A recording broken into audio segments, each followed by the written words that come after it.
Hello everyone, once again very warm welcome to our channel. This is Barkha ma'am, your Aptic Guru. So my dear class 11th CS students by Computer Science book code 083 की धमाकेदार शुरुआत हो चुकी है with the chapter number 3 that is Boolean Logic. जी हाँ, computer system data representation को खत्म करने के बाद हम पहुंच चुके हैं Boolean लॉजिक वाले चैप्टर पे, जो आपसे आपकी unit test, formative assessment, term 1 exam और बोर्ड एग्जाम में पूछा जाने वाला है. ठीक है, board exam in the sense जो आपके फाइनल एग्जाम्स होंगे, राइट. सो बूलियन लॉजिक का फर्स्ट पार्ट ऑलरेडी हम डिस्कस कर चुके हैं, जिसमें हमने बूलियन लॉजिक एक्चुअल में होता क्या है, लॉजिक गेट्स कितने होते हैं, इनकी ट्रुथ टेबल्स क्या होती हैं, वो सारी चीजें हमने डिस्कस कर ली थी. आज डिस्कस करने वाले हैं इसी सेम चैप्टर का पार्ट 2 और इसी के साथ में फिनिश करेंगे इस चैप्टर को. ठीक है, तो बूलियन लॉजिक में जो बचा हुआ इंपॉर्टेंट सा पार्ट है, लॉजिक सर्किट्स क्या होते हैं, डी मॉर्गन्स थ्योरम क्या होती है, बेसिक पोस्टुलेट्स क्या होते हैं, कुछ आइडियम्स, कुछ लॉज हैं यहाँ पर बूलियन लॉजिक अलजेब्रा में जो फॉलो किए जाते हैं, आखिर वो क्या होते हैं, क्योंकि मेन क्वेश्चन तो यहीं से बनता है मैम, है ना जी. बेसिक्स तो कवर कर लिया है, तो आज हम इन्हीं सारे मेजर टॉपिक्स को कवर करने वाले हैं. So let's start with this. अब स्टार्ट करने के पहले यदि अभी तक भी चैनल को सब्सक्राइब नहीं किया, वीडियो को लाइक नहीं किया, अपने उन सारे दोस्तों तक शेयर नहीं किया है जिन्होंने क्लास 11th में CS, IT, IP, AI कोई भी सब्जेक्ट ऑप्ट किया हुआ है, तो बेटा जी what is your waiting for, क्योंकि सारे सब्जेक्ट्स के video lectures on the way है और आपका इंतजार कर रहे हैं. ठीक है जी, तो अपने सारे दोस्तों तक फटाफट से शेयर कर दो ताकि उन्हें भी पता चल सके कि भाई एक ही प्लेटफॉर्म पे आपकी अपनी बरखा मैम के चैनल पे आपको सारी चीजें मिल रही है, तो इधर उधर जाने की जरूरत नहीं है. ठीक है जी, चलिए. तो basic theorems of Boolean algebraic और लॉजिक. बूलियन अलजेब्रा में, बूलियन लॉजिक्स में हमने बेसिकली 3 गेट्स पढ़े थे. बूलियन अलजेब्रा का एक छोटा सा इन शॉर्ट आपको जो है क्विक सा रिवीजन दे देती हूँ. Boolean means what, Boolean means 2 values. कौन कौन सी 2 वैल्यूज, दैट इज यस और नो. यस को आप बोल सकते हो ट्रू और फॉल्स, यस को आप बोल सकते हो क्या, हाई या फिर लो. तो जो भी 2 वैल्यूज आपकी होती किसी भी एक सिचुएशन के बेसिस पर, उसको हम बूलियन वैल्यूज कहते हैं कंप्यूटर सिस्टम में. और इसको इंडिकेट किया जाता है क्योंकि कंप्यूटर समझता है 0 और 1 की लैंग्वेज, तो यहाँ पे यस, ट्रू, हाई को 1 से इंडिकेट करते हो और नो को 0 से. 2 ही बिट्स होती है, पूरा खेल में 2 बिट का होता है, तो यहाँ पे बूलियन वैल्यूज को हम 0 और 1 में रिप्रेजेंट करते हैं. इसी के बेसिस पर हमने कुछ ट्रुथ टेबल्स देखी थी, कुछ लॉजिक सर्किट्स देखे थे जो बूलियन लॉजिक में अप्लाई किए जाते हैं. ठीक है, तो इतना तो मैम अच्छे से समझ में आ चुका था. अब इस बूलियन अलजेब्रा को समझने के लिए, ये तो लॉजिक सर्किट्स थे, लॉजिक गेट्स थे, वो तो समझ में आ गया. बूलियन अलजेब्रा को समझने के लिए कुछ पोस्टुलेट्स हैं, वो हमें समझने होंगे. आखिर ये पोस्टुलेट्स हैं क्या, तो सबसे पहला पोस्टुलेट कहता है यहाँ पे प्रॉपर्टी ऑफ 0 एंड 1. 0 और 1 की एक प्रॉपर्टी होती है, क्या होती है, जब 0 प्लस एक्स कर देते हो तो x आता है, 1 प्लस एक्स कर देते हो तो 1 आता है, 0 मल्टीप्लाई एक्स करते हो तो 0 आ जाता है, और 1 मल्टीप्लाई एक्स करते हो तो x आता है. ये 4 0 और 1 की प्रॉपर्टी, और ये सेम एज इट इज है जो हमने एंड और गेट में पढ़ी थी. ठीक है, वही सेम प्रॉपर्टीज यहाँ लिखी हुई है कि प्लस का जब आप यूज करते हो, मतलब और की बात कर रही हूं, तो कोई भी 2 वैल्यूज जब प्लस होती है, सपोज 0 प्लस 1 करते हो तो भाई 1 ही आता है मैम. ठीक है, वही आप यदि 1 प्लस 0 करोगे तो भी 1 ही आएगा मैम. और यदि इसमें आप एंड की यदि बात करते हो, मल्टीप्लाई की यदि बात करते हो, तो 0.1 करोगे तो 0 ही आएगा मैम, चाहे 1.0 करो तो भी 0 ही आएगा मैम. ठीक है, तो ये वही पोस्टुलेट्स है जो इस पर बेस्ड प्रॉपर्टी 0 एंड 1 की कह रही है. अब इसको प्रूफ कैसे करोगे, यदि प्रॉपर्टी 0 और 1 की आ गई तो उसको प्रूफ कैसे करके आओगे, तो यहाँ ध्यान से देखो, 0 प्लस एक्स को यदि प्रूफ करना है तो आपको बेसिकली यहाँ पर एक ही टेबल लेनी होगी. वो टेबल मैंने यहाँ बनाई हुई है. ठीक है जी, तो टेंशन लेने की जरूरत नहीं, बट ये कैसे हुआ वो समझो. क्या दिया हुआ है आपको, 0 प्लस x. ठीक है, क्या दिया हुआ है, 0 प्लस एक्स, ये हो गया आपका LHS. तो हमें एक 0 चाहिए और एक x चाहिए. x कोई भी सिचुएशन हो सकती है, 0 की वैल्यू 0 0 ही होगी, 2 ही पॉसिबल वैल्यू, और x की वैल्यू 0 और 1 होगी. इसके अलावा कुछ और होगी क्या, नहीं. 1 2 3 4 5 6 7 8 नहीं होगी, only 0 1. Why, because it is binary values जो कंप्यूटर ऑपरेट करता है. अब इसका रिजल्ट क्या आना चाहिए, जो कि RHS में दिया हुआ है. RHS में ये बताया है कि x ही आना चाहिए. ठीक है, मतलब वापस आपको ये x रिटर्न होना चाहिए. तो देखो यहां पर बोल रहे हैं प्लस, प्लस करना मतलब और ऑपरेटर का यूज किया जा रहा है, तो 0 प्लस 0 कितना होगा, 0 ही होगा मैम. 0 प्लस 1 करोगे तो कितना होगा, 1 ही होगा मैम. अब ये किसकी वैल्यू है, 0 1 0 1 x की वैल्यू है, तो रिजल्ट क्या आ गया आपका, x की इक्वल आ गया. तो हेंस प्रूव्ड कि जब आप 0 को किसी x वैल्यू के साथ में ऐड करते हो तो आपको आंसर में x ही मिलता है. It is proved here. दूसरी प्रॉपर्टी 0 1 की क्या थी, 1 प्लस एक्स की. अब यदि 1 प्लस एक्स की बात करूंगी तो ये भी बहुत ईजी है. ध्यान ध्यान से देखो, यहाँ पे लेंगे हम 1 एक कंडीशन और दूसरी कंडीशन लेंगे x वाली, तो यहाँ पे आप लोगे 1 1 ओनली, जैसे पहले 0 वाला लिया था 1 1 वाली सिचुएशन ले ली, और x की वैल्यू या तो 0 होगी या तो 1 होगी। रिजल्ट क्या निकलना चाहिए मैम, 1 प्लस x तो हमारा हो गया LHS, ठीक है, और 1 आना चाहिए RHS, ये आंसर में निकल के आना चाहिए। अब करना क्या है, प्लस, मतलब कि आपको और ऑपरेटर का यूज करना है, तो 1 plus 0 that is 1, 1 plus 1 that is again 1, ठीक है जी, आई बात समझ में अच्छे से। तो यहाँ पे आंसर क्या जनरेट हो रहा है आपका, R दैट इज 1, 1 जनरेट हो रहा है ना, दोनों ही वैल्यूज 1 1 की है, तो 1 प्लस x करने पर आंसर कितना आ जाएगा आपका 1। बात समझ में आ गई। तो ये पोस्टुलेट जो है प्रॉपर्टी 0 एंड 1 की, ये भी आपको क्लियर हो चुकी है। इनका अभी आगे हम यूज करेंगे, जब बूलियन अलजेब्रा के थ्रू कोई क्वेश्चन सॉल्व करोगे तो वहां इन पोस्टुलेट्स का यूज किया जाएगा। टेबल के थ्रू इसको कैसे प्रूफ किया जा रहा है वो जस्ट आपको बता रही हूँ। अब बात कर ले 0.x की, तो ये हो गया आपकी वैल्यू 0 की, ये हो गई वैल्यू आपकी x की, 0 1 एंड 0 0। अब जब आप इनको मल्टीप्लाई करते हो, डॉट मतलब मल्टीप्लाई कर रहे हो, तो LHS के थ्रू फिर आपका RHS जनरेट होना चाहिए, और RHS क्या आना चाहिए, 0 आना चाहिए रिजल्ट। तो भाई 0 0 सा कितना होगा 0, 0 1 सा कितना होगा, अगेन मैम 0, क्योंकि मल्टीप्लाई कर रहे हैं, तो रिजल्ट विल बी 0 जो कि RHS के इक्वल है। तो LHS इक्वल्स टू RHS आ गया कि भाई 0 और x को यदि आप मल्टीप्लाई करते हो, डॉट लगा के मल्टीप्लाई करते हो, तो रिजल्ट विल बी 0, ठीक है जी। सिमिलरली 1 के केस में आ जाए तो 1.x is equals to x होता है, तो यहाँ पे 1 की वैल्यूज तो 1 1 हो गई, x की वैल्यू 0 1 हो गई। अब इसमें आपको डॉट ऑपरेशन परफॉर्म करना है, तो 1 0 जा 0 एंड 1 1 जा 1, तो ये किसके इक्वल आ रहा है, x के इक्वल आ रहा है। देखो x 0 1 था, वापस से x ही निकल के आ गया, आपको 0 1 मिल गया, ठीक है। तो चारों पोस्टुलेट्स प्रॉपर्टी ऑफ 0 एंड 1 के क्लियर हो गए, कोई डाउट तो नहीं है।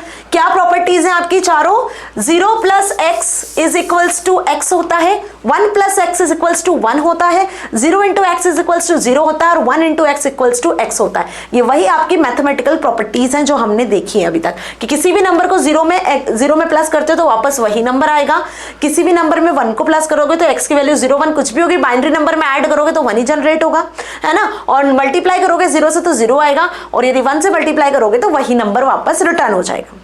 क्लियर, ये चारों पोस्टुलेट्स अच्छे से समझ में आए, कैसे प्रूव हो गए ये भी क्लियर हो गया। LHS RHS के साथ में टेबल के थ्रू, मैंने ट्रुथ टेबल के थ्रू प्रूफ कर दिए।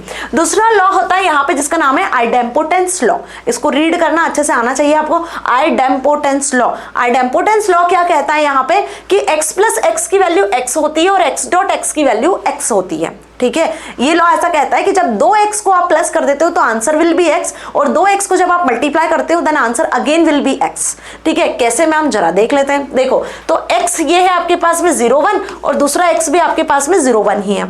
अब x प्लस x करना है, प्लस करना है, तो ऑब्वियस बात है 0 और 0 को प्लस करोगे तो 0 ही आएगा, 1 और 1 को प्लस करोगे तो 1 ही आएगा, तो रिजल्ट विल बी 0 1 अगेन, तो रिजल्ट भी क्या आ गया आपका x ही आ गया।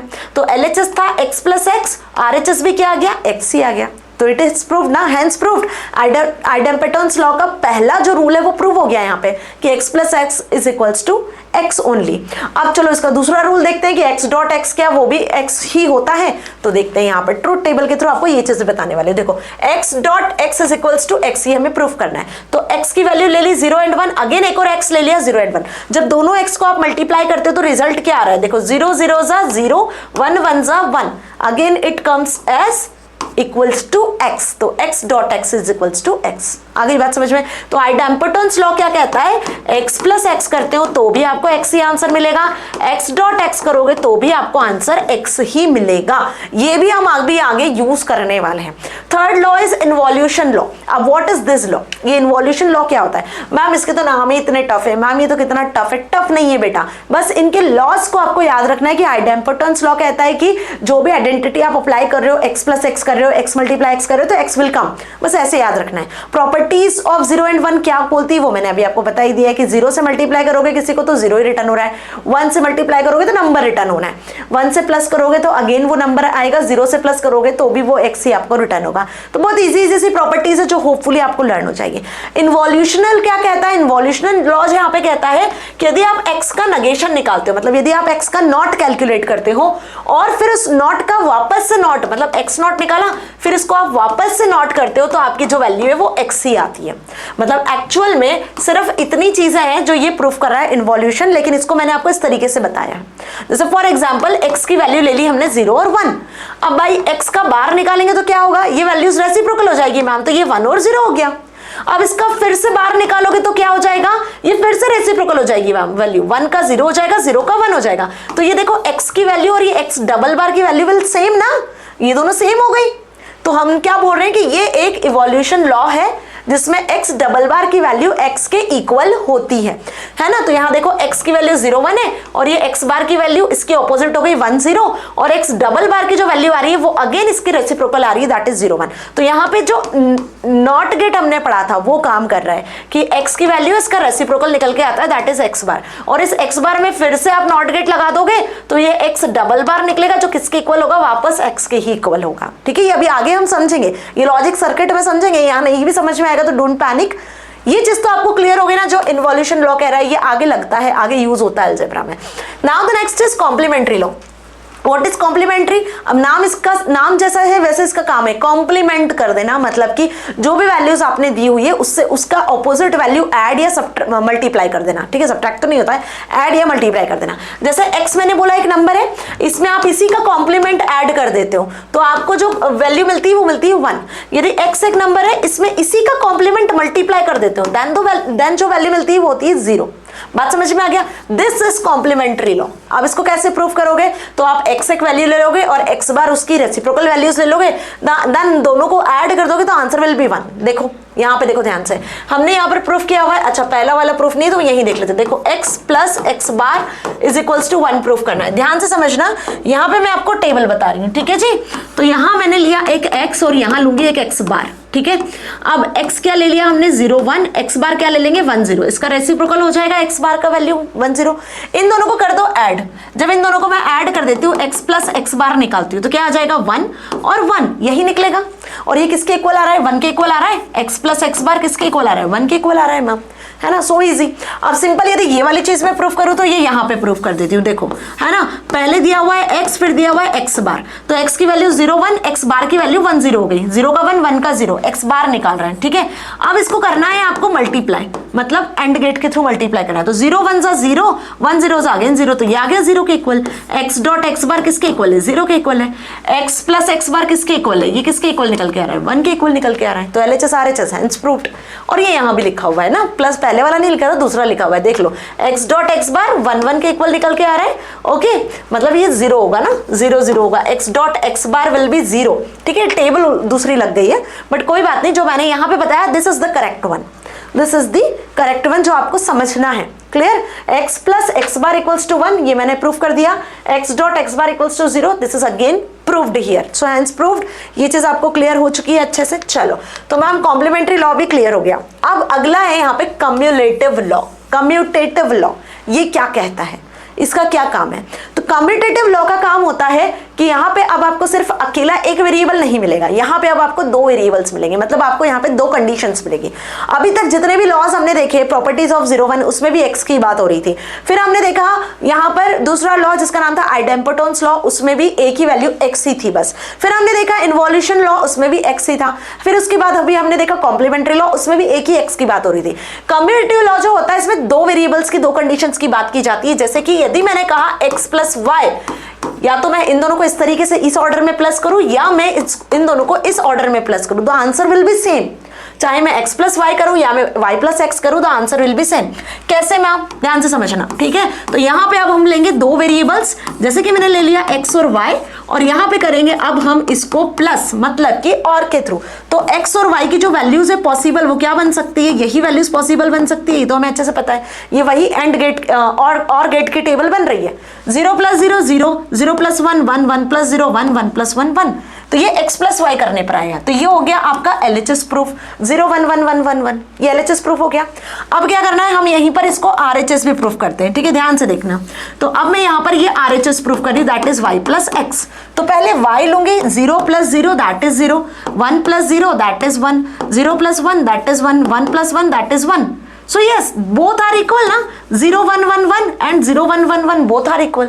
तो ये लॉ कुछ वैसा हुआ, यदि मैं बात करूं कि मैंने 2 प्लस 4 किया या फिर 4 प्लस 2 किया, both will be same ma'am, 6 is equals to 6 ही आना है। तो सिंपल लॉजिक वही है कि यदि x प्लस वाई कर लो या y प्लस एक्स कर लो, कुछ भी कर लो, x प्लस वाई या y plus x, the answer will be same. So this is known as commutative law. ये प्लस में भी वैलिड है और सिंपल ये मतलब और ऑपरेटर के साथ भी वैलिड है, एंड ऑपरेटर के साथ भी वैलिड है। मतलब कि यदि आप निकालते हो क्या, यदि आप यहां पे कैलकुलेट करते हो क्या, यदि आप यहां पर कैलकुलेट करते हो x डॉट वाई या y डॉट x, तो इसका आंसर भी सेम ही आएगा। x डॉट y करोगे तो 0 0 जा 0, 0 1 जा 0, 1 0 जा 0 एंड 1 1 जा 1। अब y डॉट x करोगे तो भी यही आंसर जनरेट होगा, 0 0 जा 0, 1 0 जा 0, 0 1 जा 0 एंड 1 1 जा 1। सो ये x डॉट y कर लो या फिर y डॉट x कर लो, तो आंसर विल बी सेम। समझ में आ गई कहानी? चलो इसको आगे देख लेते हैं। दोनों आपके सामने प्रूफ किए हुए हैं। This is x plus y, y plus x, ये x plus y, y plus x की वैल्यू देखो 0 1 1 1 1 आ रही है। और वही ये x dot y, y dot x को भी प्रूफ कर दिया है। तो आपकी वही एंड और की टेबल है, ठीक है। वेरिएबल्स को कैसे भी अलट पलट के यूज कर लो तो answer will be same. Third is associative law. अब एसोसिएटिव लॉ क्या कहता है, यहाँ पे 3 वेरिएबल्स की बात की जाती है। जैसे मैं बता रही हूँ वैसे ही समझना, ठीक है, वैसे ही याद भी रहेगा। अभी 3 वेरिएबल में आप प्लस करते हो, मल्टीप्लाई करते हो तो कैसे होता है। सपोज मैंने लिखा x plus Y plus z, है ना। अब यहां पे मैं क्या कह रही हूं कि मैं यदि पहले इन दोनों को प्लस कर देती हूं और फिर उसमें z को प्लस करती हूं, तो जो भी आंसर जनरेट होगा वो सेम होगा। किसके, ध्यान से समझना, वो किसके सेम होगा, वो इसके सेम होगा। यहां पर हम क्या बोल रहे हैं कि x को ना करके पहले हम y प्लस जेड को प्लस कर देते हैं। सो ये कहलाता है आपका एसोसिएटिव लॉ। चाहे आप पहले x प्लस वाई को प्लस करो या पहले y प्लस जेड को प्लस करो, जब आंसर दोनों का निकालोगे it will same. It is just like, देखो सपोज मैंने लिखा 2 प्लस 3 प्लस 5, तो भाई 2 प्लस 3 को करोगे प्लस तो 5 प्लस 5 तो भी 10 ही आना है। और यहाँ पे मैंने लिखा 2 प्लस 3 प्लस 5 और पहले 3 और 5 को प्लस करोगी तो 8 प्लस 2 तो भी तो मैम 10 ही आना है। Understood this thing? तो यहां पर भी यही सेम चीज फॉलो की जा रही है। एसोसिएटिव में यूज करते हैं हम 3 वेरिएबल्स को x y z, और इसके पहले जो कम्यूटेटिव समझा उसमें यूज करते हैं हम 2 वेरिएबल को, that is x and y। अब ये सेम चीज आपकी मल्टीप्लाई में भी फॉलो की जाती है। x dot y dot z, चाहो तो पहले x डॉट वाई निकाल लो या फिर x dot y dot z, या चाहो तो y डॉट जेड निकाल लो, the answer will be same. कैसे भी करो। देखो अब इसका एग्जांपल यहाँ दिया हुआ है x y z, तो 3 वैल्यूज आपको चाहिए, 0 0 0 0 0 1 by 0 1 10 11, फिर 100 101 110 111। ये लॉजिक तो मैंने आपको बताया था, शुरुआत से बताया था। डेटा रिप्रेजेंटेशन से हम इसको पढ़ते आ रहे हैं कि जब आपके पास में 3 वेरिएबल्स होते हैं, 3 नंबर ऑफ बिट्स होती हैं, तो उसको कैसे रिप्रेजेंट किया जाता है।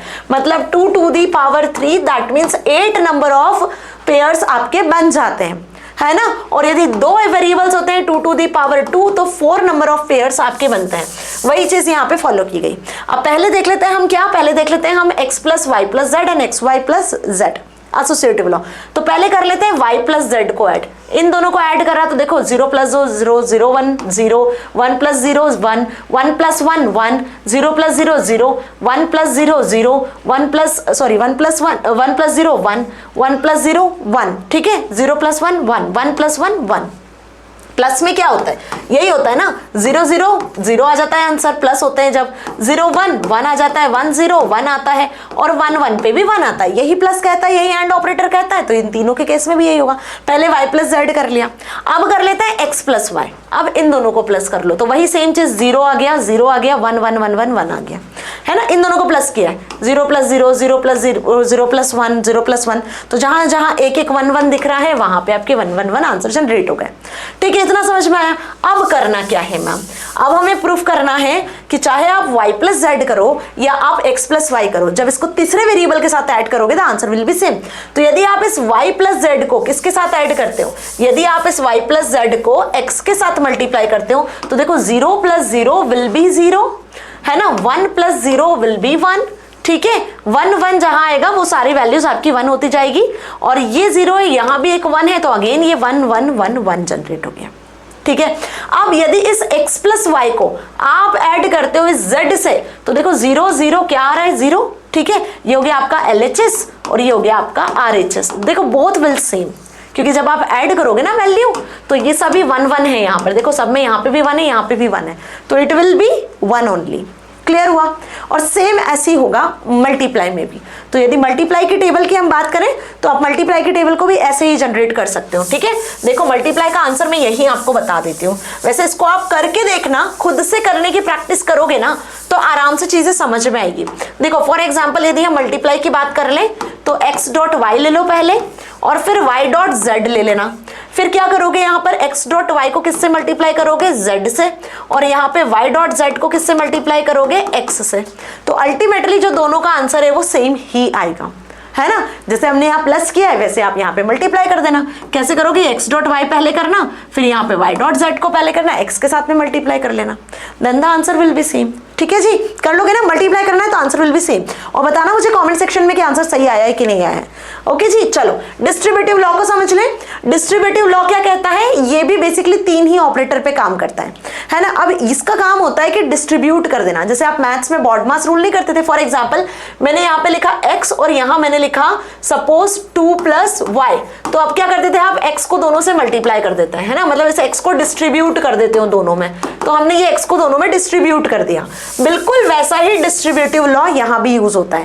पहले दिया हुआ है x into y plus z, तो अब आपको क्या करना है, इस x को y से भी मल्टीप्लाई करना है, इस x को z से भी मल्टीप्लाई करना है, तो xy प्लस yz। और अब इस LHS को इस RHS के इक्वल प्रूफ करना है। ये कहानी असली यहाँ पर है। वही 3 वेरिएबल्स आपको यूज करने हैं। और दूसरी बार में क्या लिखा हुआ है, दूसरी बार में आपको इसका उल्टा प्रूफ करना है। समझ में आई बात, ये कहलाता है आपका डिस्ट्रीब्यूटिव लॉ। दूसरा डिस्ट्रीब्यूटिव लॉ क्या कह रहा है कि यदि x प्लस yz दिया हुआ है तो आप इसको कैसे रिप्रेजेंट कर सकते हो, इसको रिप्रेजेंट कर सकते हो x प्लस y और x प्लस z में, और यहां भी आपको LHS और RHS को प्रूफ करना होगा। तो अब ये जो डिस्ट्रीब्यूटिव लॉ है ये थोड़ा सा टफ होता है, यहां बच्चों को थोड़ी प्रॉब्लम्स होती है समझने में। पहला वाला तो आप प्रूफ कर दोगे आराम से, ठीक है, लेकिन दूसरे वाले को प्रूफ करने के लिए हम यहाँ पे बूलियन टेबल का यूज नहीं करेंगे, बल्कि हम यहाँ पे यूज करेंगे जो अभी तक हमने लॉस पढ़े ना उनको। देखो सबसे पहले बात कर लेते हैं पहले वाले लॉ के बारे में।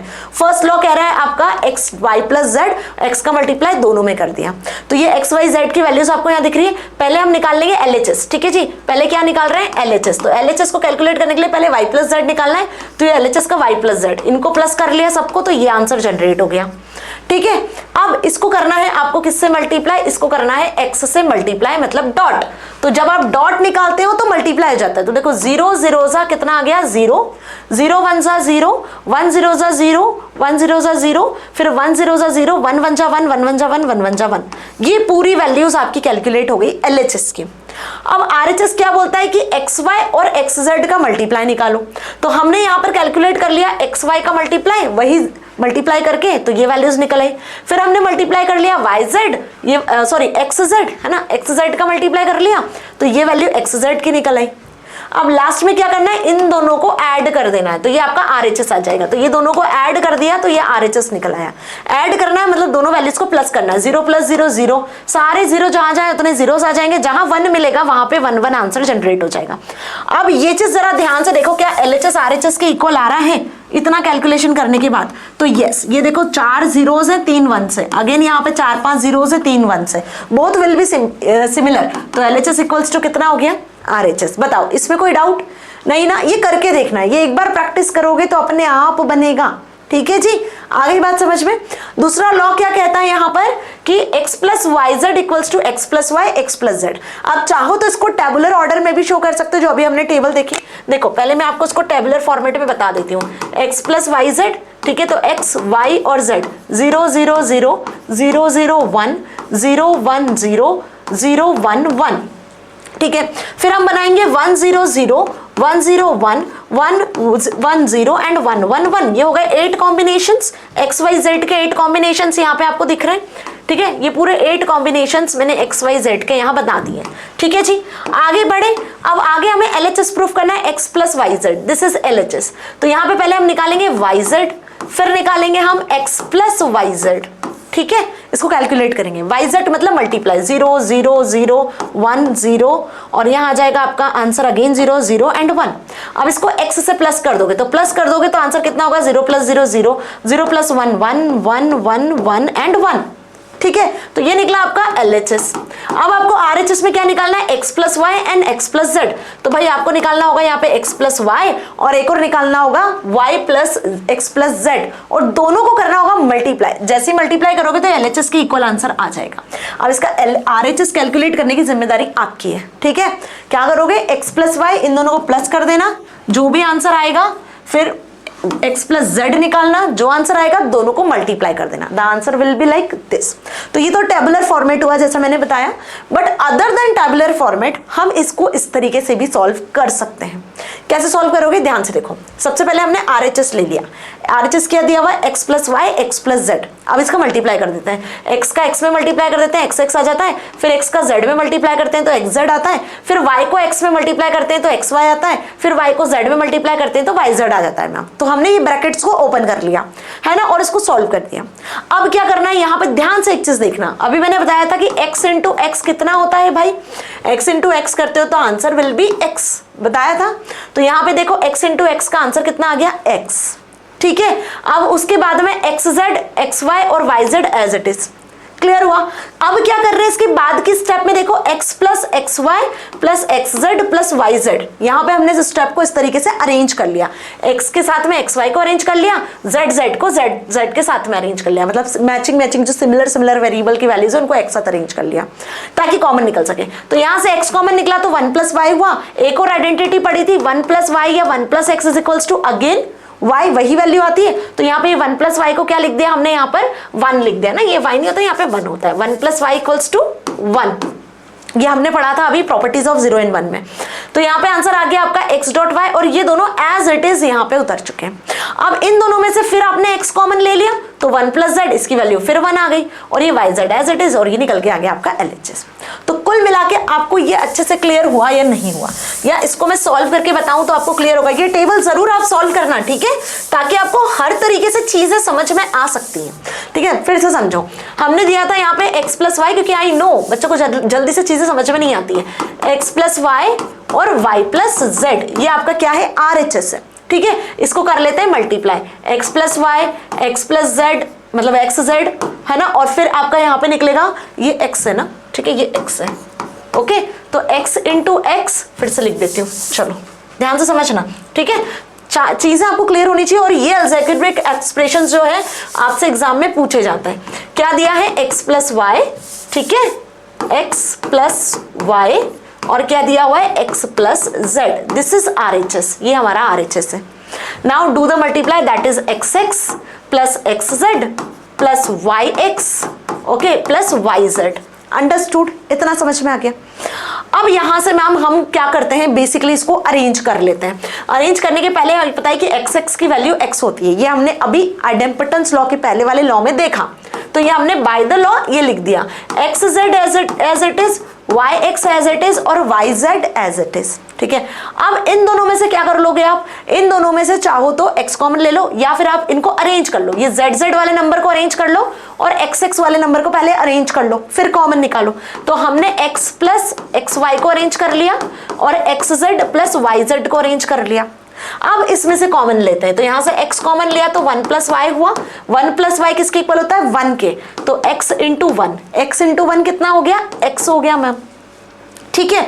चलो यहां से क्या कॉमन ले लेते हैं, z कॉमन ले लेते हैं, तो x यहाँ पे क्या बचेगा, अगर z कॉमन ले लोगे तो x प्लस वाई, इसको एज इट इज रखो, xz और yz, इसको हम इस x के साथ सॉल्व करेंगे। तो ये हो गया आपका xz प्लस yz तो एज इट इज बचाना ही है हमको RHS LHS का। यहाँ से फिर x कॉमन ले लो तो ये 1 प्लस z बच जाएगा plus yz, 1 plus z is 1, proof हो गया x प्लस yz, ठीक है। तो ऐसे कुछ लॉजिक लगा के आपको इसको प्रूफ करना होगा कि हम कुछ ऐसा कॉमन निकाले कि हमारा जो LHS है वो आ जाए।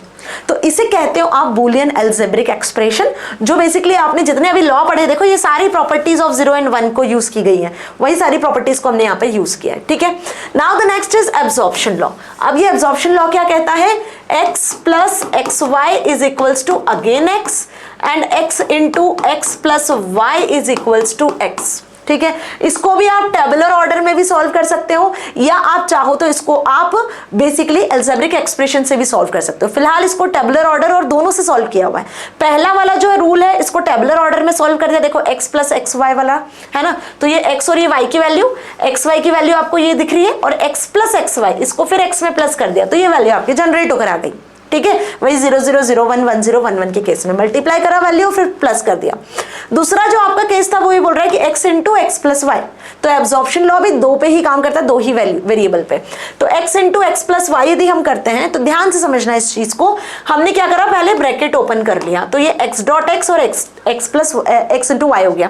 x डॉट x की वैल्यू कितनी आती है x, अभी हमने देखा आइडेम्पोटेंस लॉ के थ्रू दोनों x को मल्टीप्लाई करते हो तो x आता है, और x y as it is, दोनों में से x को कॉमन ले लिया तो 1 प्लस वाई बच रहा है, 1 प्लस वाई प्रॉपर्टी ऑफ 1 के अकॉर्डिंग 1 हो गया, then the simple x is generated, तो ये x की इक्वल वैल्यू आ गई, है ना सिंपल।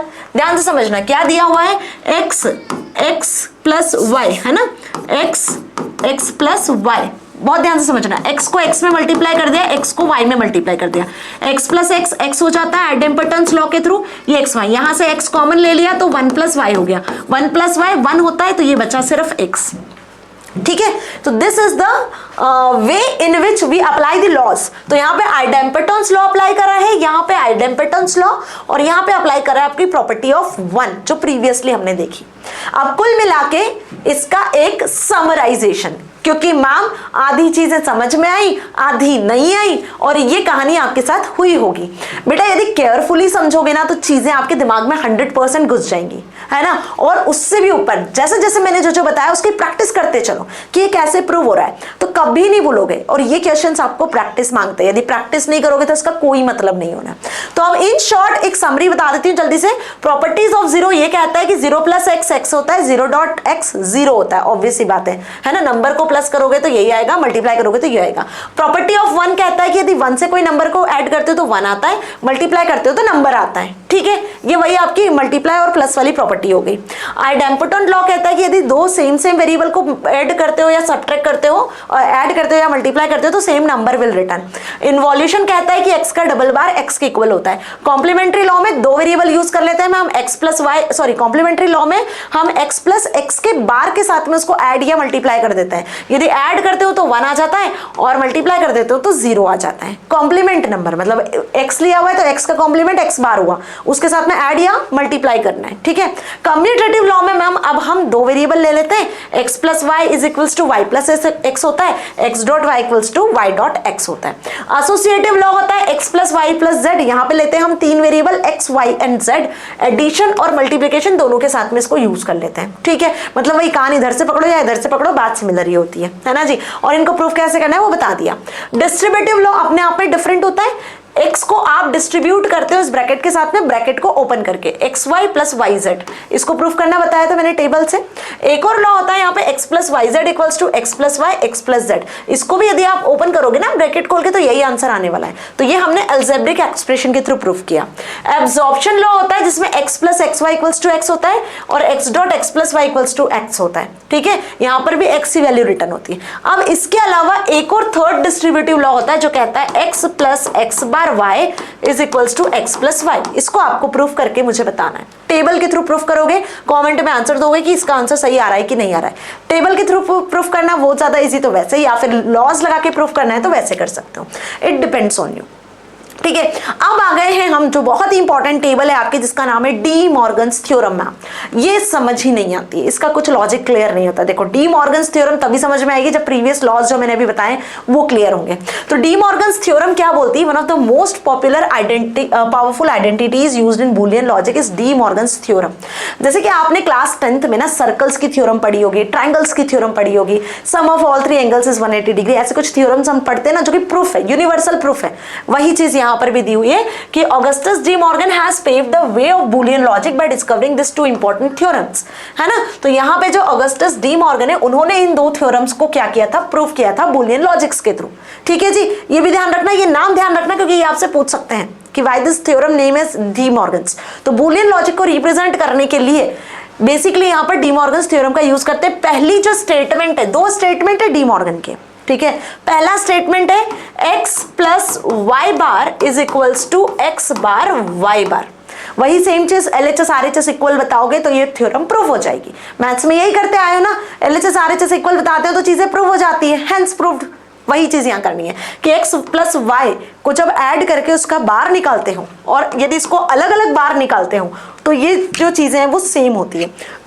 कुल मिला के कुछ इस तरीके से कि x है और y है, x प्लस वाई निकाला, x प्लस वाई का बार निकाला, फिर आप चाहो तो इसमें यहाँ पर क्या निकाल सकते हो, x का बार और y का बार भी निकाल सकते हो और इनको मल्टीप्लाई कर सकते हो, x बार डॉट y बार। तो अब जो वैल्यूज यहाँ जनरेट होगी इट विल सेम, ठीक है।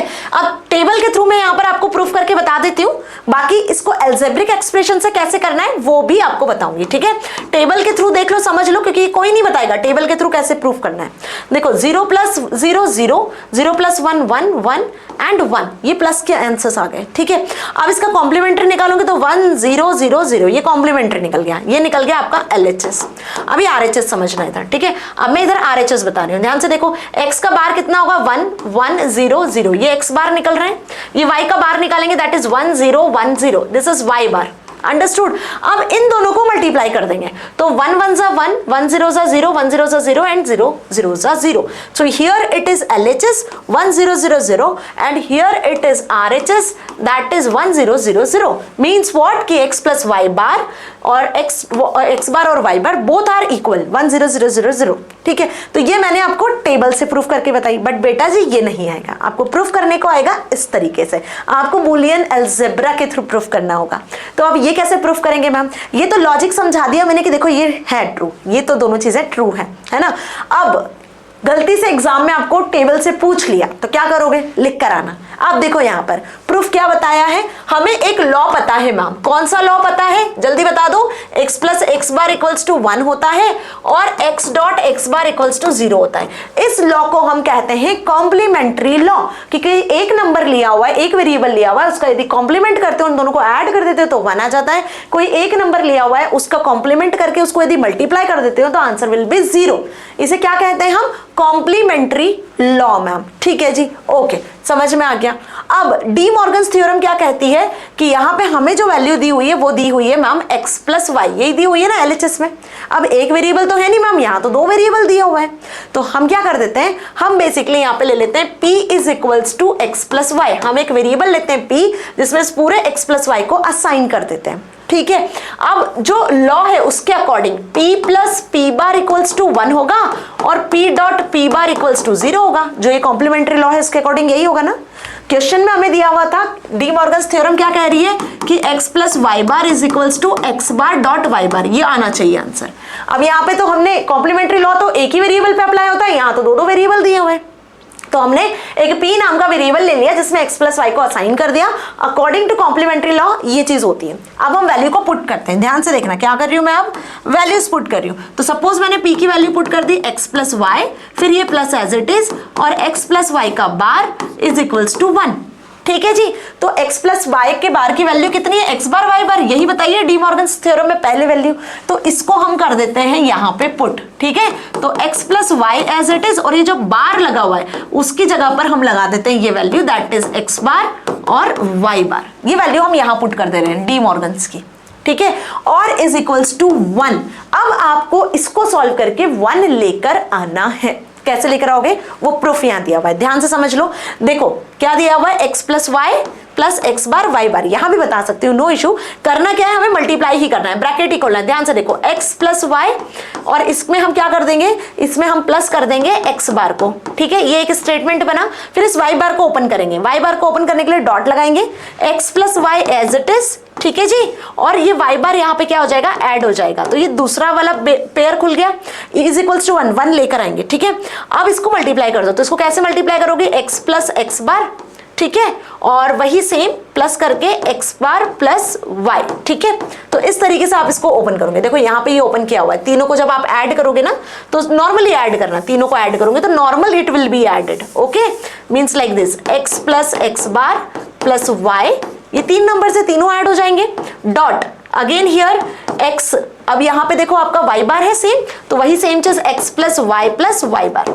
अब बताओ लॉ देखा है, x + x bar is 1, 1 + y is again आपका 1। Similarly y + y bar is 1 and x + 1 is again 1, और 1 1 सा कितना होता है भाई, 1 होता है मैम।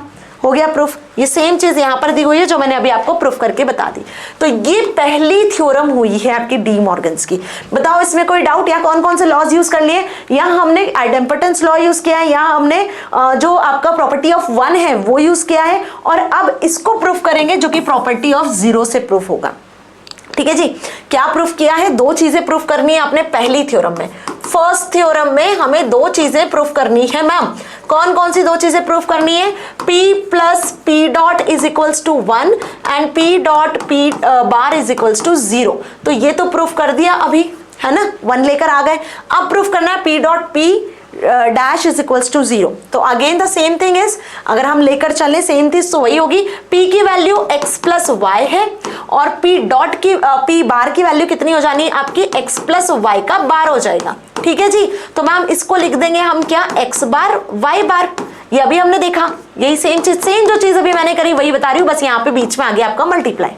ठीक है, जो अभी प्लस था, तो मल्टीप्लाई के केस में अब आपको क्या करना है? इस x बार को तीनों में मल्टीप्लाई कर देना है। तो x बार x इंटू एक्स बार आ जाएगा आपका। ठीक है, यहाँ पर डॉट लगेगा, देखो फिर से समझाती हूँ। इस x को आप इससे मल्टीप्लाई करोगे तो कितना आ जाएगा? x dot x bar y बार, ये पूरा मल्टीप्लाई होगा, प्लस फिर इस दोनों का मल्टीप्लाई y में करेंगे तो x बार y बार y, ये चीज हो जाएगी। अब x डॉट एक्स बार कितना होता है? जल्दी बताओ। 0 होता है। 0 डॉट y बार बच रहा है, अगेन 0। यहाँ देखो y बार y कितना होता है? 0 होता है, तो x बार डॉट 0, तो ये 0 की प्रॉपर्टी हो गई और ये आइडेम्पटॉन्स लॉ की प्रॉपर्टी हो गई आपकी। ठीक है, और ये पूरा नंबर कितना हो जाएगा? 0 प्लस 0 दैट इज 0। आगे बात समझ में? ये सेम चीज यहाँ पे प्रूफ की हुई है, तो आपका जो थ्योरम है वो यहाँ पे होता है प्रूफ। ठीक है, अब इसी का दूसरा थ्योरम होता है डी मॉर्गन सेकेंड थ्योरम। ये क्या कहता है मैम? ध्यान से समझो, ये उसका उल्टा हुआ। डी मॉर्गन्स की जो पहली थ्योरम है, फर्स्ट थ्योरम है, फर्स्ट थ्योरम में हमने प्रूफ किया था कि x plus y complete bar is equals to x bar y बार।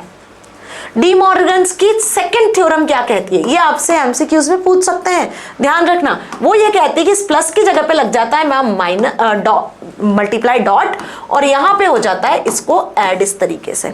ठीक है, यहाँ पे होल बार होता है प्लस पे मल्टीप्लाई पे, और यहाँ बार अलग अलग हो जाता है। तो ये चीज भी आप सिंपल जैसे मैंने अभी बताई वैसे ही आपको प्रूफ करनी है। सेकंड थ्योरम में भी वही चीज है, p इज इक्वल्स टू मान लो आप x डॉट वाई अंडरस्टूड, तो यहाँ पे हो जाएगा आपकी value p plus P dash, कितनी आ जाएगी वैल्यू? आपको पता है 0। ठीक है, तो आपको वही लिखना है x डॉट वाई, है ना, और डॉट लगा दो, और इसके बाद में आपको क्या वैल्यू लिखनी है? p डैश की वैल्यू, तो x डॉट वाई पर पूरा बार, तो x डॉट वाई पे बार की वैल्यू कितनी है? ये, तो आपकी वैल्यू हो जाएगी x डॉट वाई, और ये पूरी वैल्यू यहाँ पुट कर देंगे x बार प्लस वाई बार। ठीक है, और इसकी वैल्यू 0 लेकर आ जानी है, बस अब इसको मल्टीप्लाई कर दो। ये करा हुआ है यहाँ मल्टीप्लाई, देखो वही आइडेम्पटॉन्स लॉ लगाया, x डॉट एक्स बार हो जाएगा आपका 0। ऐसे करके जब पूरा सॉल्व करोगे तो आंसर विल बी 0, जो अभी हमने देखा।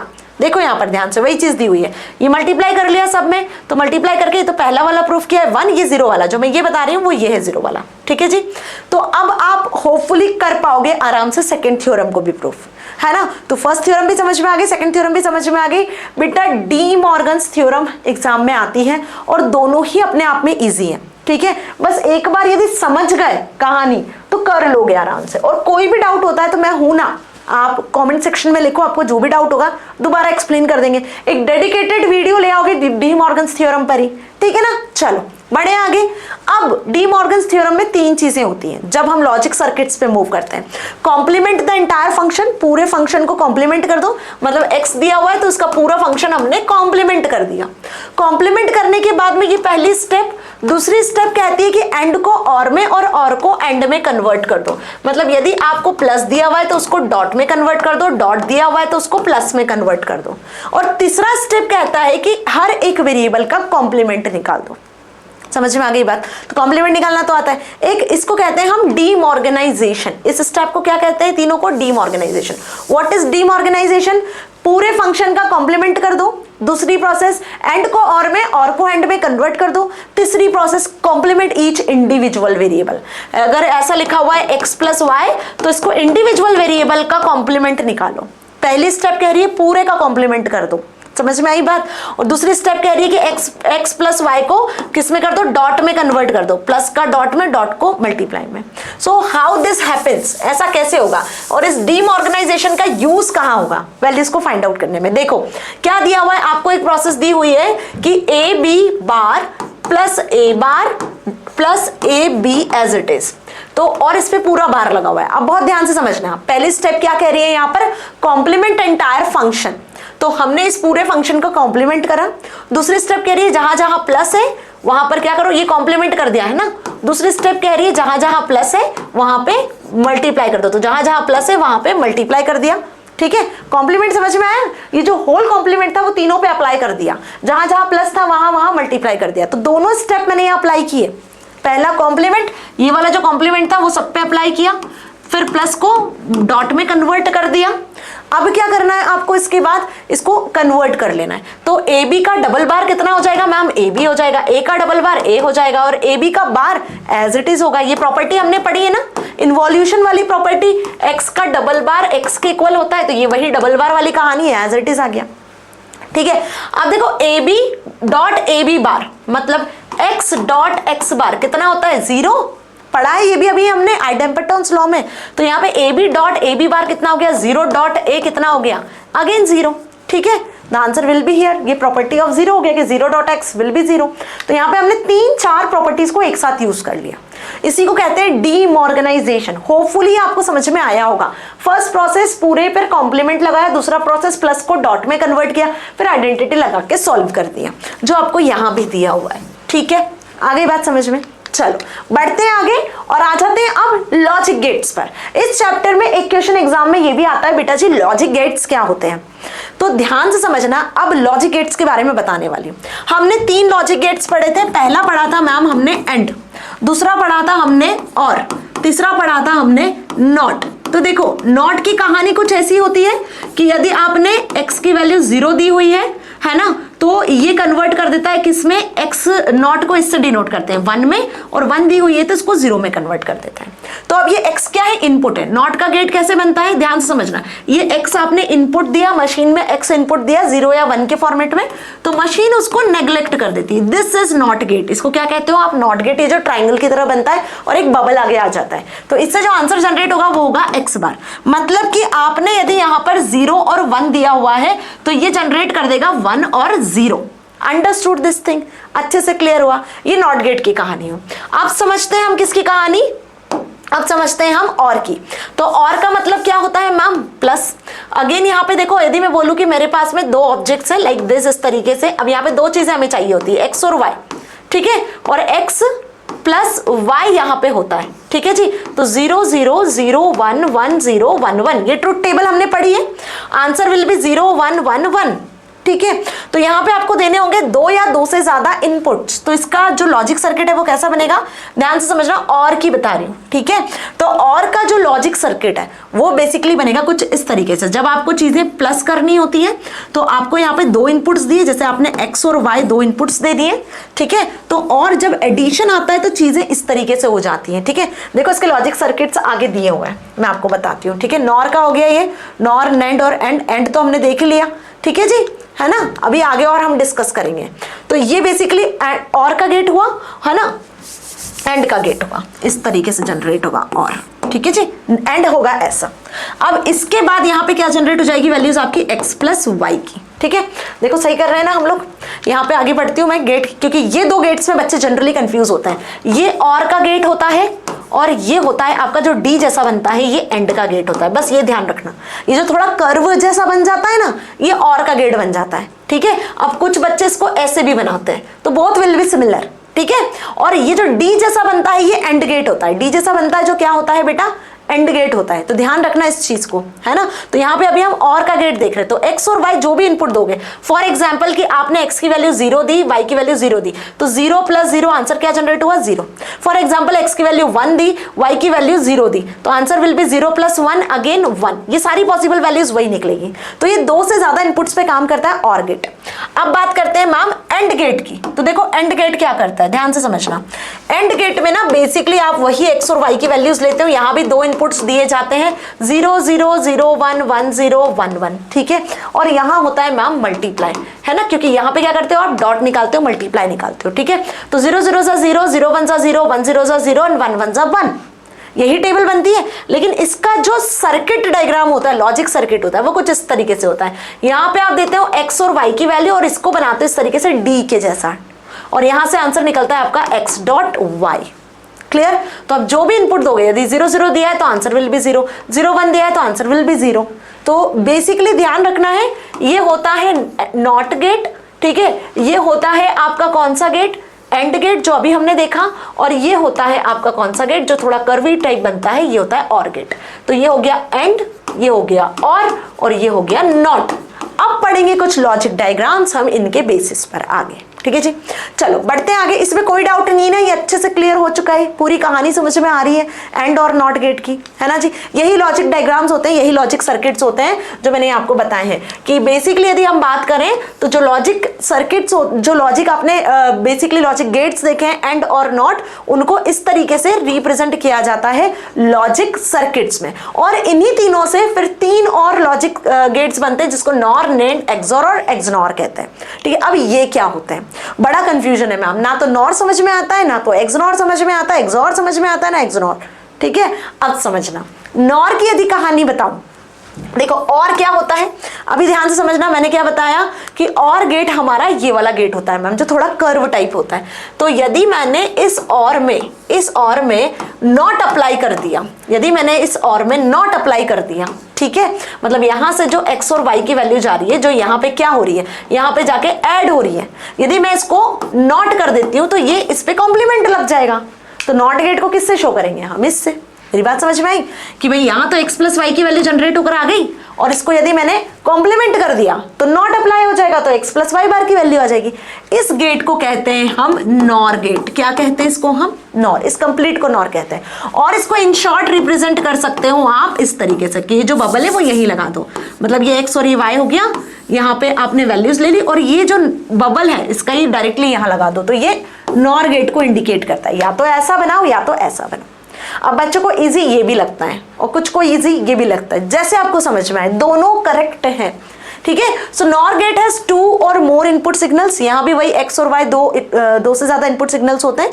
अब मैम इसकी टेबल कैसे बनेगी, तो देखो भाई सिंपल से टेबल है, x और y की कुछ वैल्यूज होती है 0 1 1 0 1 1, x प्लस वाई क्या जनरेट होता है 0 1 1 1, तो x प्लस वाई बार क्या जनरेट होगा, इसका reciprocal 1 0 0 0। This is the table of NOR gate कि 2 इनपुट्स आपको देने हैं, प्लस हो जाएगी वैल्यू और इसकी रेसिप्रोकल हो जाएगी वैल्यू। तो यहाँ पे यदि आप 0 0 देते हो तो यहाँ पे वैल्यू आपको 0 मिलेगी, है ना, 1 मिलेगी, रेसिप्रोकल होके मिलेगी। इसमें वैल्यू आपको यहाँ 0 मिल रही थी, यहाँ पे इसकी रेसिप्रोकल वैल्यूज मिल जाएंगी, ठीक है। यही कहलाता है आपका NOR gate. It can have many inputs 2 और more as desired, no matter how many inputs are there, the action NOR gate is same as all low, मतलब all 0 inputs produce output as 1। जितने 0 input यदि दोगे तो उसका output 1 produce होगा और यदि 1 दोगे तो उसका आउटपुट 0 प्रोड्यूस होगा, ठीक है, क्योंकि जस्ट ये रेसिप्रोकल कर देता है वैल्यूज। कैसे, इसका डायग्राम यहाँ देख लो, ये वही 2 टेबल हो गई है, ये बना दिया आपका नॉर गेट, ये हो गया और में लगा दिया नॉट। तो देखो और प्लस नॉट मिलकर बनाते हैं क्या, और प्लस नॉट मिलकर बनाते हैं नॉर गेट। ये आपका और गेट है, इसमें यदि मैंने एक नॉट बना दिया तो ये बन गया नॉर गेट, ठीक है। और प्लस नॉट, और गेट समझ में आ गया, ऐसा होता है, इसमें नॉट को ऐड कर देते हैं तो बन जाता है नॉर, और नॉर को इंडिकेट आप इस तरीके से करते हो। ये यहाँ पर डायग्राम भी दिया हुआ है, देखो दिस एंड दिस, क्लियर हुआ। अब ये 3 वेरिएबल्स के लिए भी काम करता है, x plus Y plus Z, 2 से ज्यादा वेरिएबल्स के लिए काम करता है ये। तो 3 वेरिएबल की टेबल भी कुछ इसी तरीके की होती है, x plus Y plus Z निकालो या x plus Y plus Z का बार निकालो, तो x plus Y plus Z और हुआ और x plus Y plus Z का बार नॉर हुआ, है ना। तो देखो वो भी इसी तरीके से बना हुआ है, ठीक है, समझ गए। आगे बढ़ते हैं, एंड गेट की तरफ आते हैं। तो ये होता है आपका एंड गेट जिसमें आप 2 इनपुट्स देते हो और यदि इस एंड को आप ऐड करते हो नॉट के साथ में, तो यदि आप इसमें एक नॉट गेट को ऐड कर देते हो तो ये बन जाता है नेंड गेट। क्या बन जाता है, नेंड, इसको कहोगे नेंड गेट, ठीक है। मीन्स व्हाट, कि यदि आपने इनपुट दिया हुआ है 0 0 0 1 1 0 1 1, सपोज कि ये x और ये y की वैल्यू है और x डॉट y निकाल रहे हो तो 0 0 0 और 1 आ रहा है, तो ये हो गया आपका क्या, एंड गेट, ठीक है। और जब इस पे आप x डॉट y का बार निकालोगे, मतलब इसको रेसिप्रोकल कर दोगे, तो ये हो जाएगा आपका नेंड गेट। समझ में आ गई बात। तो यहाँ पे हो जाएगा 1 1 1 0, क्लियर हुआ। बस ये कहलाता है आपका NAND gate. So NAND gate has 2 और more input signals but only 1 output signals. 2 input signals लेता है लेकिन एक ही आउटपुट सिग्नल जनरेट करता है, 3 इनपुट सिग्नल्स लेता है लेकिन एक ही आउटपुट सिग्नल जनरेट करता है, ठीक है। So NAND gate is inverted AND gate. ये कैसे काम करते हैं, जस्ट लाइक इन्वर्टर, जैसे मैंने बताया, एंड गेट का उल्टा काम करेगा। फॉर ऑल 1 और high inputs it produce 0 output. देखो यहाँ पे जितने भी हाई इनपुट्स हैं 1 1 1, उस पर 0 प्रोड्यूस कर रहा है। Understood this thing? आ गई बात समझ में? एंड जस्ट इसका रेसिप्रोकल काम करेगा, जितने लो इनपुट्स रहेंगे उस पर हाई वैल्यू देगा, जितने हाई इनपुट्स रहेंगे उस पर लो वैल्यूज देगा. सो NAND get can also have many input desired. और इसकी ट्रुथ टेबल, ये ट्रुथ टेबल हो गई इसकी, और ये इसका डायग्राम हो गया. ठीक है, इसको कैसे रिप्रेजेंट करोगे, यहाँ पे दिया हुआ है. ये आपकी 2 इनपुट्स के अकॉर्डिंग ट्रुथ टेबल दी हुई है. ठीक है, एंड गेट में आपका ये वाला डी वाला साइन आता है, ध्यान रखना. दिस इज एंड, जिसमें डी वाला साइन आ रहा है. 2 इनपुट्स दोगे तो ये एंड बना. यहाँ पे एक नॉट लगा दोगे तो अब ये बन जाएगा आपका NAND गेट. क्या बन गया? NAND gate. इसको और कैसे रिप्रेजेंट कर सकते हो? 2 इनपुट्स देना है और एक बबल यहाँ ऐड कर दोगे तो भी ये NAND गेट कहलाएगा, और ये भी NAND गेट है. ठीक है जी, दोनों चीज यहाँ बताइए. देखो ये XY बार मल्टीप्लाई होता है जहां पर, यदि ये 3 इनपुट्स दिए हैं तो भी ये जस्ट इसका रेसिप्रोकल काम करेगा. अंडरस्टूड? अच्छे से समझ में आ रहा है? एंड और नॉट, NAND नॉर क्लियर हो गया. चलिए, तीसरा होता है यहाँ पे XOR. अब इसकी कहानी थोड़ी सी उल्टी है. मैम ये तो समझ में आ गया है कि नॉट तो आपका जस्ट रेसिप्रोकल काम कर देता है, 0 को 1, 1 को 0 कर देता है, और मतलब प्लस कर देता है वैल्यूज को. तो और के लिए हम ये वाला सिंबल यूज कर लेते हैं मैम, है ना. और यदि मैंने नॉर की बात कर ली तो नॉर में इस तरीके से हम जनरेट करते हैं वैल्यूज को. ठीक है, मतलब यहाँ पे यदि XY दे रहे हो तो यहाँ पे X प्लस Y होता है, यहाँ पे यदि XY दे रहे हो तो यहाँ पे X प्लस Y का बार होता है. अभी एंड की बात करूं, बहुत ध्यान से समझना, पूरा समराइज कर रही हूं. ठीक है, एंड की बात करूं तो मल्टीप्लाई होती है वैल्यूज मैम, और एंड का गेट कुछ इस तरीके से होता है. यहाँ पे वैल्यूज दोगे आप X और Y तो यहाँ पे वैल्यूज मल्टीप्लाई हो जाएगी. और यदि NAND की बात करेंगे तो क्या होगा मैम, तो हम इस तरीके से वैल्यूज देंगे और यहाँ से नॉट से होती हुई बाहर निकलेगी वैल्यू X और Y, और X और Y का बार निकल जाएगा. ठीक है मैम, इतने सिंबल्स अच्छे से समझ में आ चुके हैं, यहां तक कोई डाउट नहीं है.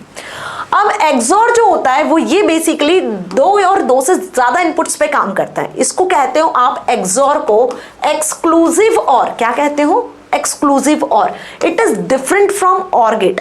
यदि मैं OR गेट की बात करूं ना, ध्यान से समझना, ये हमारी X और Y की वैल्यू है, और OR गेट क्या कर देता है? प्लस कर देता है वैल्यू. 0 0 0 1 1 0 1 1, तो क्या कर देता है? प्लस कर देता है वैल्यू. ये प्लस पे आंसर आ गया. अब जो XOR होता है वो क्या करता है बेसिकली, यहाँ पर सिमिलर वैल्यूज पे 0 और 1 आंसर जनरेट कर देता है. मींस लिखा हुआ है यहाँ पर कि it produce output 1 for any input combination have 1 or more ones, और but XOR gate produce output 1 for only those input combinations have odd numbers of 1. जहां पे ऑड नंबर ऑफ 1 होंगे वहां पे 1 जनरेट होगा. ठीक है, in Boolean algebra XOR operation can be written as AB. इसको नॉर्मली आप AB की तरह लिख सकते हो. कैसे मैम? ध्यान से समझो. क्या बोला मैंने यहाँ पर? XOR क्या जनरेट कर रहा है? जहां पे ऑड नंबर होते हैं वहां पे 1 जनरेट कर देता है. तो यदि आपकी टेबल कुछ इस तरीके से, ध्यान से समझना, यदि हमारी टेबल कुछ इस तरीके से, ये X और ये Y वैल्यूज है ना, बहुत ध्यान से समझना, बहुत केयरफुली. तो हमारा जो OR गेट है वो क्या रिटर्न करता है? OR गेट नंबर्स को ऐड कर देता है मैम, तो वो इस तरीके से आंसर रिटर्न करता है. अब यदि मैं XOR की बात करूं तो XOR इससे डिफरेंट है थोड़ा सा. कैसे डिफरेंट है? जहां पे इवन और ऑड वैल्यूज मिलेगी. ये इवन वैल्यूज है तो इट रिटर्न 0.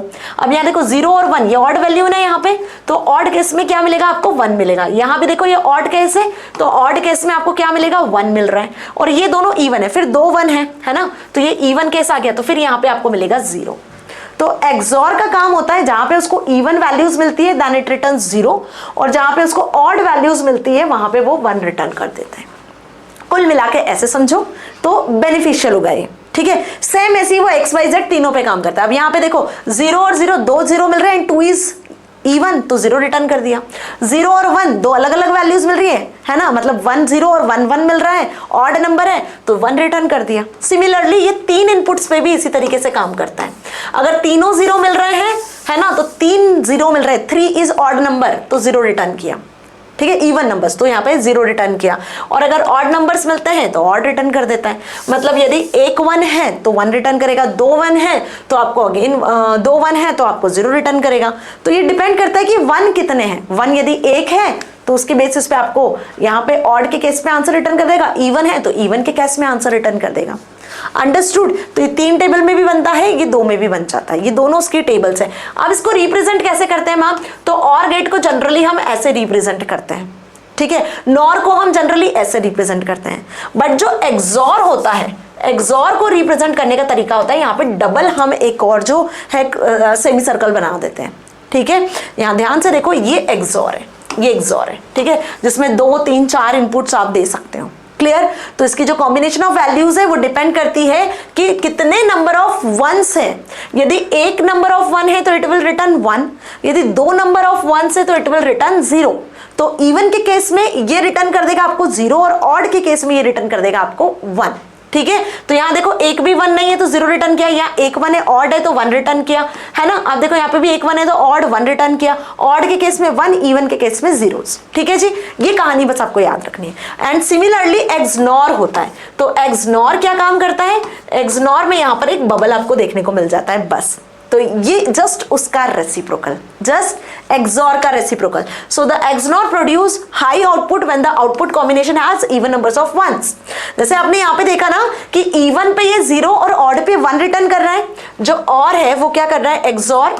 एक्सॉर जो है वो इवन पे 0 और ऑड पे 1 रिटर्न कर रहा है, तो एक्सनॉर इसका रेसिप्रोकल काम करेगा, इवन पे 1 रिटर्न करेगा और ऑड पे 0 रिटर्न करेगा। ठीक है, ये एक्सॉर का साइन है, ध्यान से देखो, ये एक्सॉर है, समझ में आ रहा है अच्छे से? This is XOR, okay. और ये बेसिकली हो गया आपका एक्सनॉर। क्लियर? ये चीज ध्यान रखना बस, दिस इज द लॉजिक, इसको याद रखने का कि एक्सॉर इवन जब कॉम्बिनेशंस मिलेंगे तो 0 रिटर्न कर देगा, ऑड कॉम्बिनेशंस मिलेंगे तो 1 रिटर्न कर देगा, और एक्सनॉर जो है इसका रेसिप्रोकल काम करेगा, इवन कॉम्बिनेशंस पे 1 रिटर्न करेगा, ऑड कॉम्बिनेशंस पे 0 रिटर्न करेगा। और यही लाइन यहाँ पे लिखी हुई है, ओके। देखो तो ये आपका एक्सनॉर पे एक बबल लग चुका है, या इसको आप ऐसे भी समझ सकते हो कि ये आपका एक्सॉर हो गया और इसके आगे आपने एक नॉट लगा दिया, तो बेसिकली ये आपका बन गया एक्सनॉर। Understood this thing? ठीक है, तो ये आपको पता होना चाहिए। देखो इवन के केस में 1 रिटर्न कर रहा है, ऑड के केस में 0 रिटर्न कर रहा है। द टेबल इज हियर, जहां जहां इवन मिल रहा है वहां वहां आप देखो 1 रिटर्न हो रहा है, और जहां जहां ऑड मिल रहा है वहां वहां 0 रिटर्न हो रहा है। So this is the thing that you have to learn about this. इनको याद करने के यही ट्रिक्स होते हैं, तो जो जो ट्रिक्स मैं आपको बताती जा रही हूँ वैसे वैसे आपको याद करते जाना है। ठीक है, अब इन लॉजिक सर्किट्स का यूज कहाँ है मैम? क्यों इतना लॉजिक सर्किट हम पढ़ रहे हैं? बेटा इसका यूज होगा, आपको कोई स्टेटमेंट दे दिया जाएगा और उसका आपको लॉजिक सर्किट बनाना होगा। फॉर एग्जाम्पल, ध्यान से समझना, सपोज मैंने बोला कि x plus x Y, simple सा सेंटेंस है, या तो इसको टेबल बना के प्रूफ कर दोगे, है ना। अभी टेबल बना के प्रूफ करना तो आ गया ना, बहुत ध्यान से समझना। मैंने यहाँ पे बोला x और यहाँ पे बोला y, तो एक्स वाई की जो टेबल है वो इस तरीके से बनती है। अब पहले निकाला मैंने एक्स वाई, तो एक्स वाई कितना निकलेगा? 0 0 0 और 1। अब हम इसको प्लस कर देंगे, x प्लस एक्स वाई। जब इसको प्लस कर दोगे x में, तो 0 0 1 और 1 आंसर विल बी देयर। तो ये प्रूफ हो गया मैम, ऐसे कर देंगे ना प्रूफ, क्या जरूरत है। बट अब इसको आपको लॉजिक सर्किट में प्रूफ करना है, तो लॉजिक सर्किट में कैसे प्रूफ करोगे? ध्यान से समझना। पहले आपको क्या करना है? x और y को मल्टीप्लाई करना है, तो ये हो गया आपके पास x और ये हो गया y। मल्टीप्लाई करना है मतलब कौन सा गेट है? मल्टीप्लाई करना है मतलब मैम एंड गेट है, this is the AND gate. यहां से निकल आई आपकी वैल्यू x इंटू वाई। अब इस x को आपको क्या करना है? ऐड कर देना है ना। तो आप क्या करोगे? इस x को यहां से ले लो, ये x आपका आ रहा है यहां से, और इस x को ऐड कर दो। ऐड कर दो मतलब आपको एक एंड गेट लगाना है। So this is the final answer which is x plus x Y. तो ये इसकी ट्रुथ टेबल हो गई और ये इसका लॉजिक सर्किट डायग्राम हो गया। चाहो तो इस x को ऐसे नहीं देना है तो आपको और समझा देती हूँ इजी वे में, ये एक्स वाई और एक और x यहां से दे दो। ये x आ गया आपका एंड गेट में और ये x जा रहा है यहाँ पे और गेट में, क्योंकि यहाँ पे प्लस हो रही है ना वैल्यू, तो ये प्लस कर रहा है और ये मल्टीप्लाई कर रहा है वैल्यूज को डॉट लगा के। क्लियर? कोई डाउट नहीं है? समझ में आ रहा है? So logic circuit is a circuit that carries out a set of logic actions based on expressions to execute a Boolean expression. We require a logic circuit input values of the variables of Boolean expression. तो ये हो गया आपका Boolean expression. This is what? This is Boolean expression. ये उसकी truth table और ये उसका logic circuit. Understood this thing? अब जो ये लॉजिक सर्किट्स हैं वो लॉजिक गेट्स में हम शो करते हैं।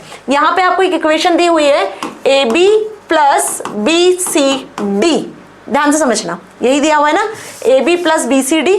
ओके, B पर बार है बेटा जी, है ना, इस B पर बार है, ठीक है, यानी लिखा लेकिन एक्चुअल में ये B पर बार है। अंडरस्टूड? तो अब यहाँ पे आप यदि देखो ध्यान से, B पर नहीं C पर बार है, देखो यहाँ पे C पर बार है, किसी पे भी लगा तो कोई मतलब नहीं है। जब हम वो बनाएंगे ना टेबल तो वहां पे हमें इसको शो करना होगा। तो AB प्लस BC, C पर बार और D है। अभी एक चीज देखो, पहले हम इसको सॉल्व करेंगे, किसको? AB को। ध्यान से देखना, A और B ये आपने दो इनपुट्स दिए, मल्टीप्लाई हो रहे हैं मतलब आपने बना दिया एंड गेट। एंड गेट में मल्टीप्लाई होते हैं, ये एंड गेट बन गया मैम। अब क्या दिया हुआ है, बी सी बार डी, तो देखो ये एक बी हो गया, ये सी हो गया, ये डी हो गया, है ना। तो ये बी जा रहा है और ये डी जा रहा है, सी पर आपको लगाना होगा एक नॉट, तो ये हो जाएगा आपका यहाँ पे सी बार, और इन तीनों को भी मल्टीप्लाई करना है, तो ये एंड गेट से बाहर जाएंगे, तो ये बी सी बार डी। अभी बी बार होगा तो बी पे नॉट लगा देना। इन दोनों में किसी को प्रॉब्लम, ये दो स्टेप समझ में आई, वही यहाँ पे लिखी हुई है कि ए बी को एंड गेट से बनाकर सॉल्व करो और बी सी बार डी को एंड गेट से नॉट और एंड गेट से बना के सॉल्व करो। तो ये हमने कर लिया मैम। अब इन दोनों को आपको क्या करना है, फाइनल ऐड करना है। ये दिख रहा है प्लस, इस प्लस की मदद से आपको क्या करना है, इसको ऐड करना है। तो इन दोनों की जो वैल्यूज आएंगी, इन दोनों के वैल्यूज को एक बेसिकली और गेट से हम ऐड कर देंगे, तो ये दोनों आंसर आपके प्लस हो जाएंगे। ठीक है, कैसे, ध्यान से देखो, यहां पर पूरा लॉजिक सर्किट बना हुआ है। दिस इज ए बी जो अभी मैंने बताया, and this is B C D bar. ये सी पे आप देखो नॉट लगा हुआ है। ठीक है, अब इसको फाइनली कैसे रिप्रेजेंट किया है, हियर इट इज। दोनों को हमने ज्वाइन कर दिया, ये पहली स्टेप, ये दूसरी स्टेप और ये तीसरी स्टेप में दोनों को और गेट के थ्रू ऐड कर दिया। ये एडिशन का, ये मल्टीप्लीकेशन का। सही आ गई बात समझ में, क्लियर हो गया। अब बना के आ सकते हो, कोई भी एक्सप्रेशन दे देंगे तो उसका लॉजिक सर्किट डिजाइन करके आ सकते हो कि नहीं। So here's the logic circuit which is ready for you. अब बुक में आपके बहुत सारे एग्जांपल्स दिए हुए हैं जो कि इस तरीके के लॉजिक सर्किट्स पर बेस्ड है। जैसे फॉर एग्जांपल मैंने दे दिया है कि x dot x plus Y, है ना, क्या लिख दिया यहाँ पर, x dot x plus Y, इसका लॉजिक सर्किट बनाओ। तो कैसे बनाओगे, ये x है और ये y है, ठीक है, this is x and this is y। पहले हम x प्लस वाई को बनाते हैं, तो x प्लस वाई को बनाने के लिए आप इस तरीके से एक सिंबल बनाओगे, ये x प्लस वाई निकल आया। अब आपको इसको x के साथ में मल्टीप्लाई करना है, तो ये एक और x हमने यहां से लिया, मतलब सेम x तो सेम ही होगा, चाहो तो आप इसको ऐसे करके भी ले सकते हो कि वो एक सेम x है। इन दोनों को ऐड करना है, तो ये दोनों ऐड हो गए, तो ये आपका हो गया x dot x plus y. आई बात समझ में कि नहीं आई, बन गया लॉजिक सर्किट। भाई यहां पे हमने क्या किया, x प्लस वाई किया, ठीक है, ये आपका और गेट है जो प्लस कर रहा है, और ये एंड गेट है जिसने x का मल्टीप्लाई कर दिया x प्लस वाई के साथ में, ये आपका मल्टीप्लाई करने वाला एंड गेट हो गया। दोनों को साथ में मर्ज करके लिख दिया। अभी सपोज कि मैं यहां पर बोलती कि x बार होता, तो यहां पे आप एक क्या लगा देते, नॉट गेट लगा देते, तो ये x बार आ जाता। यदि ये x बार होता तो हम एक नॉट गेट लगा देते। तो ऐसे कोई भी स्टेटमेंट आपको दे दिए जाएंगे जितने अभी तक हमने देखे। बस डिपेंड ये करता है कि आप कितने अच्छे से लॉजिक सर्किट्स को समझते हो, क्योंकि बहुत अच्छे से मैंने समझाए हैं यहाँ पे लॉजिक सर्किट्स आपको एक एक ट्रुथ टेबल के साथ में। अभी कोई भी डाउट होता है तो कमेंट सेक्शन में लिख देना, मैं आपके साथ हूँ। जैसे मैंने आपको पहले भी कहा है कि 11th क्लास का IT, IP, AI, CS और ये सारे सब्जेक्ट्स आपकी बरखा मैम ले रही है एकदम 100% फ्री ऑफ कॉस्ट। और यदि इसके नोट्स चाहते हो बेटा जी, तो डिस्क्रिप्शन बॉक्स में टेलीग्राम चैनल का लिंक दिया हुआ है, वहां चले जाना, वहां से नोट्स भी मिल जाएंगे। आई नो कि आपको थोड़ा सा ये लॉजिक अप्लाई करने में प्रॉब्लम हो रही होगी, लेकिन जब चीजों को समझोगे तो सब क्लियर हो जाएगा। और कोई भी डाउट होगा तो कॉमेंट सेक्शन में लिखना मत भूलना, नहीं तो मुझे कैसे समझ में आएगा कि आपको समझ में आया या नहीं आया। ठीक है, तो मिलेंगे अगले सेशन में। अगले सेशन में हम स्टार्ट करेंगे क्या, पाइथन प्रोग्रामिंग लैंग्वेज, जो कि 40 मार्क्स का वेटेज आपके एग्जाम में रखता है। और उससे भी पहले, जैसे कि मैंने आपको प्रॉमिस किया है कि भाई यूनिट टेस्ट और फॉर्मेटिव असेसमेंट के क्वेश्चन आंसर्स आने वाले हैं, तो पहले हम इनके फॉर्मेटिव असेसमेंट यूनिट टेस्ट की सीरीज को स्टार्ट कर लेंगे, जिसमें सारे इंपॉर्टेंट क्वेश्चन आंसर्स बता दूंगी। Then will move to the Python programming languages. Okay जी, तो मिलेंगे अगले सेशन में। Till then stay here, stay happy, thank you so much and don't forget to subscribe the channel. Thanks for watching.